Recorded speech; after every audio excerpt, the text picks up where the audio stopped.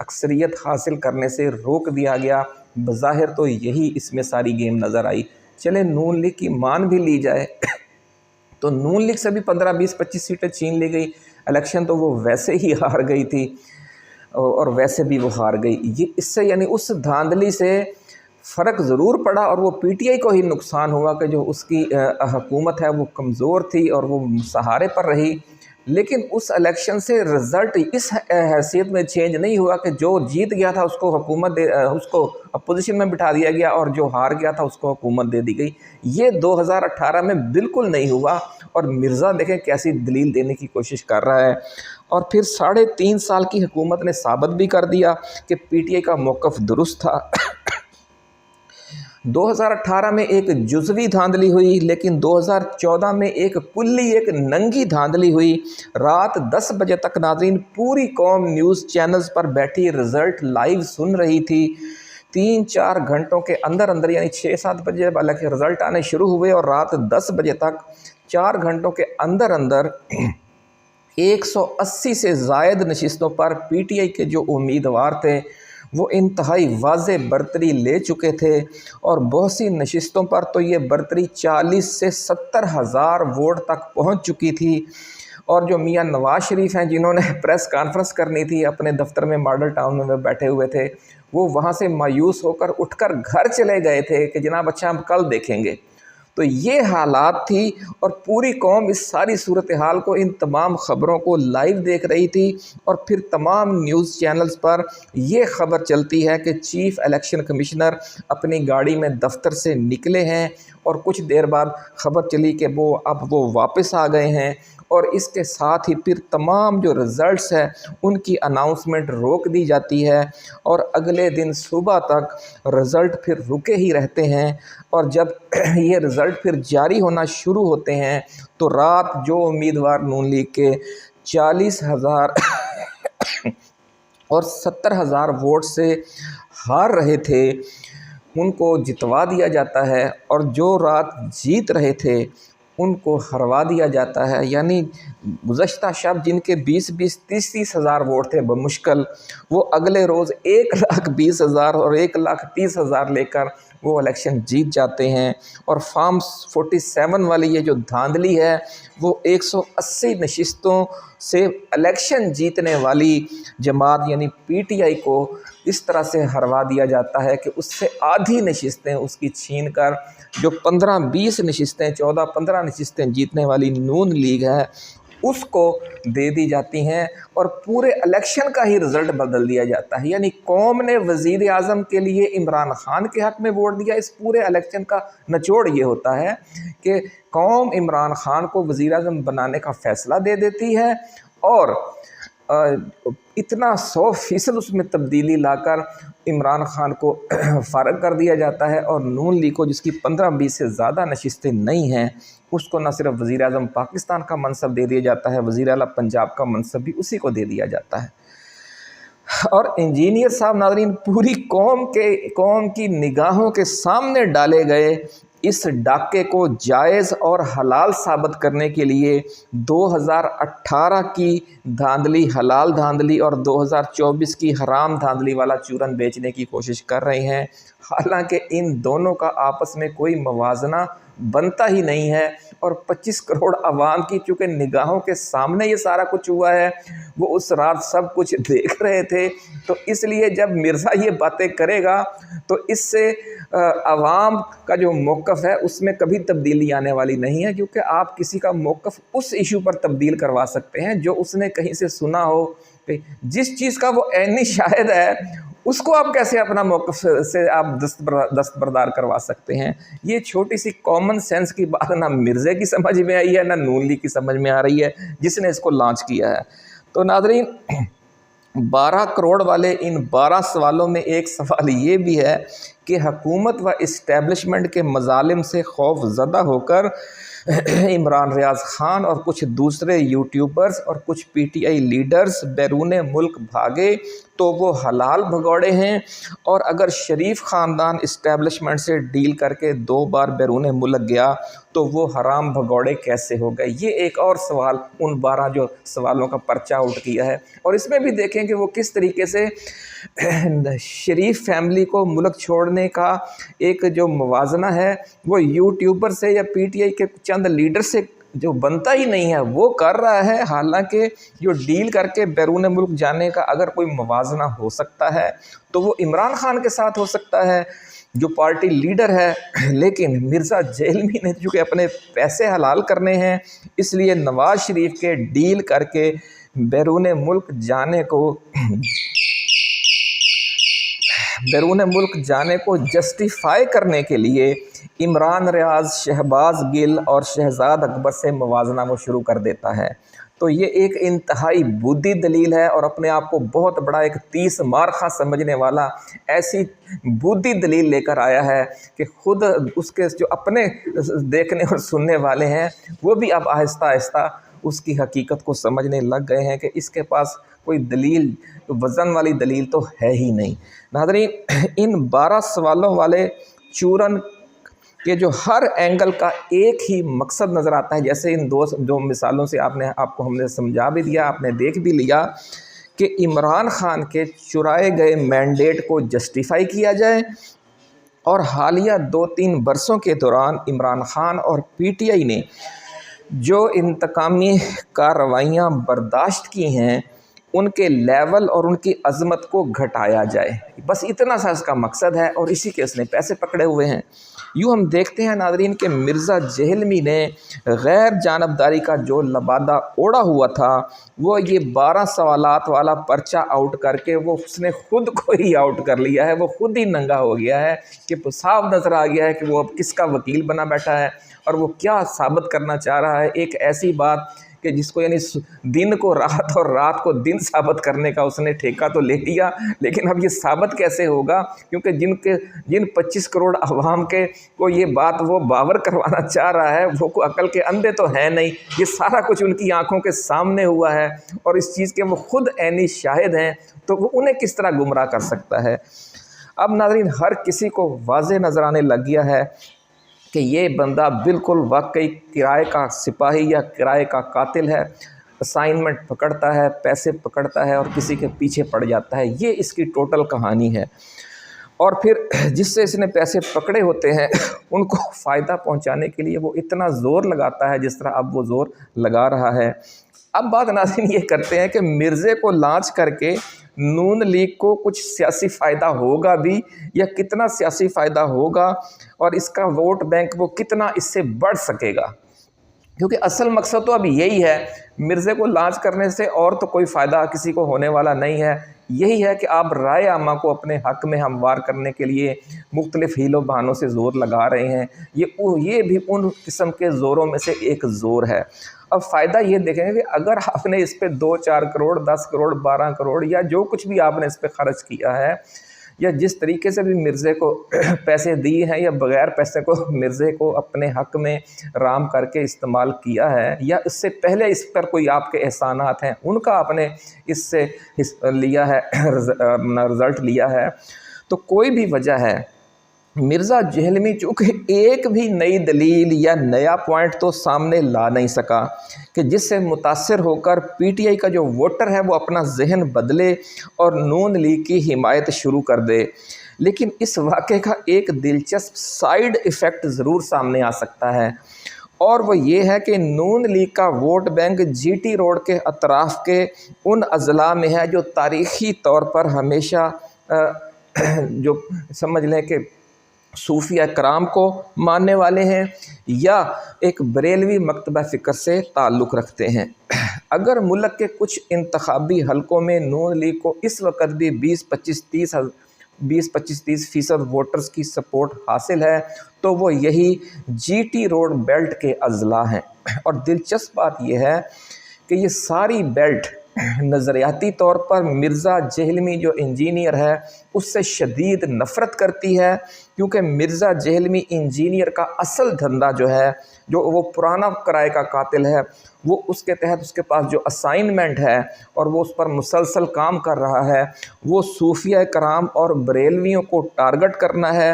اور اس نے یہ دھندا کیوں شروع کر کے رکھا، اور اس پر ہم پھر کسی اگلی ویڈیو میں روشنی ڈالیں گے، لیکن فی الحال یہ سن لیں کہ وہ اس مکروہ دھندے میں اتنا آگے بڑھ گیا کہ حضرت علامہ اقبال رحمۃ اللہ علیہ، حضرت داتا گنج بخش علی حجویری رحمۃ اللہ علیہ اور شیخ احمد سرہندی رحمۃ اللہ علیہ جیسی جو بڑی بڑی شخصیات ہیں عالم اسلام کی اور پاکستانیوں کی، ان پر بھی اس نے کیچڑ گردی شروع کر دی اور اس کی انتہا کیے رکھی۔ اور اس کی یہ جو زہریلی ویڈیوز ہیں اس وقت بھی موجود ہیں، اور اس گھٹیا کردار کی وجہ سے ہم اسے کرائے کے قاتل والی ایکٹیویٹی بھی کہہ سکتے ہیں کہ جو وہ ہمیشہ سے کرتا آیا ہے اور اس وقت بھی وہ وہی کام کر رہا ہے۔ جی ٹی روڈ بیلٹ ناظرین جو صوفیہ اور بریلوی علماء کرام کے پیروکاروں کی بھاری اکثریت کا علاقہ ہے، مرزا جہلمی انجینئر سے شدید نفرت کرتی ہے۔ اور اب جب وہ یہ دیکھیں گے کہ مرزا جہلمی نے نون لیگ کا پرچم تھام لیا ہے یا وہ اب پی ٹی آئی کو پڑ گیا ہے، تو مرزے سے نفرت میں وہ نون لیگ سے بھی دور ہونا شروع ہو جائیں گے اور پی ٹی آئی سے قریب ہونا شروع ہو جائیں گے، کیونکہ جب آپ سالار قافلہ ایک ایسے بندے کو بنا دیں گے جو صوفیہ کرام اور بریلویوں کا سمجھ لیں کہ اتنا خوفناک سمجھ لیں کہ ان پر بھونکتا ہے، ایسا خوفناک دشمن ہے کہ جس کی اس کی اتنی زہریلی اس کی لینگویج ہے، اس کا جو انداز ہے بہت ہی خوفناک ہے، تو ایسے بندے کو جب وہ اپنا علم دے کر کھڑا کر دیں گے تو اس قافلے میں جو کھڑے ہوئے جب وہ دیکھیں گے کہ جناب ہمارا سپہ سالار تو اب یہ انجینئر بن گیا ہے جس سے وہ شدید نفرت کرتے ہیں، تو کیا وہ اس قافلے میں کھڑے رہیں گے کہ پھر وہ آہستہ آہستہ کھسکنا شروع ہو جائیں گے؟ یہ نون لیگ کو سوچنا چاہیے تھا اس کو ہائر کرنے سے پہلے۔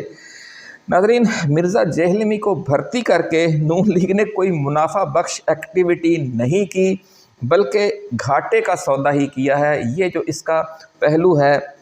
کہ ایک ایسے بندے کو عمران خان کی مخالفت میں ایک ایسے بندے کو کھڑا کرنا جس سے جو نون لیگ کا بنیادی حلقہ اثر ہے وہ اجتماعی طور پر شدید نفرت کرتا ہے، اور یہ طویل المدت یعنی اسٹریٹجک حوالے سے انتہائی غلط اور عاقبت نااندیشانہ فیصلہ ہے، اور نون لیگ کو اب بہرحال اپنی اس جو بڑی بھاری غلطی ہے اس کی قیمت چکانی پڑے گی، اور مرزے کی وجہ سے جو اس کا بچا کھچا ووٹ بینک ہے وہ بھی خراب ہونے جا رہا ہے۔ اپنا خیال رکھیے گا۔ اللہ حافظ۔ پاکستان زندہ باد۔